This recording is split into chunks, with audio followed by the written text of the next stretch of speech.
జై శ్రీమన్నారాయణ శ్రీమతే రామానుజాయ నమః. నూపుర గంగ స్నానాల్ని ఆచరించటం కోసం మా గోష్ఠి వారందరము కూడా వేంచేస్తూ ఉన్నాము. ఇప్పుడే తిరుమాలిరం సోలై దివ్యదేశంలో వేంచేసి ఉన్నటువంటి అజయ్య పెరుమాళ్ళని సేవించుకొని ఇలా నూపుర గంగ స్నానానికి వేంచేసామండి. తిరుమాలిరం సోలై దగ్గరలోనే ఉంటుంది. అందరూ వెళ్ళినప్పుడు భోగ్యంగా పెరుమాళ్ళను సేవించుకొని లేదా ముందుగా నూపురగంగ స్నానాదులను ఆచరించి పెరుమాళ్ళను సేవించుకోండి మీ అవకాశాన్ని బట్టి. కానీ నూపురగంగ స్నానం చాలా ప్రధానమైనది, చాలా ప్రాముఖ్యతను సంతరించుకొని ఉన్నది. మరి అదేమిటో తెలుసుకుందామా?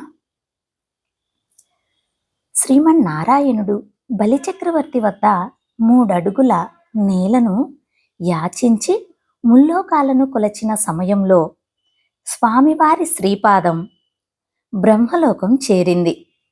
దానం పొందిన తరువాత ఒక పాదాన్ని అధోలోకానికి, ఒక పాదాన్ని ఊర్ధ్వలోకానికి, ఒక పాదాన్ని ఈ భూలోకం పైన ఎక్కడ పెట్టాలి అంటూ బలిచక్రవర్తి శిరస్సు పైన ఉంచారు కదా.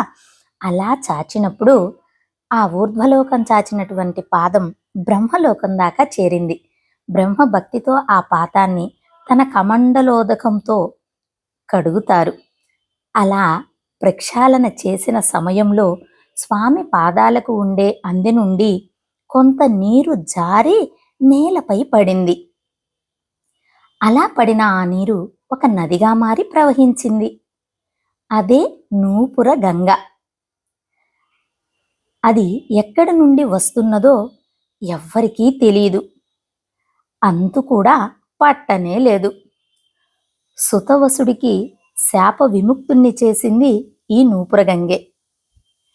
అలా నూపురగంగ స్నానాన్ని ఆచరిస్తే స్వామివారి శ్రీపాద తీర్థంతో మనం ఆచరించినట్లే అవుతుంది.